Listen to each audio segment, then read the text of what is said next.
মদ পান করা অবস্থায় তার মৃত্যু ঘটেছে, কিংবা ব্যভিচার করা অবস্থায় তার মৃত্যু ঘটেছে, কিংবা কারো উপর সে জুলুম বা অত্যাচার করছিল, এরকম বড় কোনো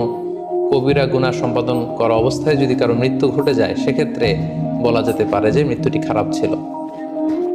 পাশাপাশি বাবা মা যদি কোনো ভ্যালিড কারণে সন্তানের অন্যায়ের কারণে সন্তানের প্রতি রেগে থাকেন এবং ওই অবস্থায় যদি সন্তানের মৃত্যু ঘটে, তাহলে এটি একটি খারাপ মৃত্যু ছিল বলে ধারণা করা যেতে পারে। এবং স্বামী যদি তার স্ত্রীর প্রতি রেগে থাকে কোনো স্ত্রীর অন্যায়ের কারণে এবং সেই অবস্থায় যদি স্ত্রীর মৃত্যু ঘটে, তাহলে এই মৃত্যুটি মন্দ মৃত্যু বা খারাপ বিদায় ছিল বলে আমরা ধারণা করতে পারি। সবশেষে বলবো যে কোনো ব্যক্তির মৃত্যুতে যদি গোটা মুসলিম উম্মাহ, মুসলিম কমিউনিটি আনন্দ প্রকাশ করে, উল্লাস করে, এটাও ওই ব্যক্তির খারাপ মৃত্যু ছিল বলে ধরে নেওয়া হবে, কারণ সবাই তার অন্যায় থেকে, অত্যাচার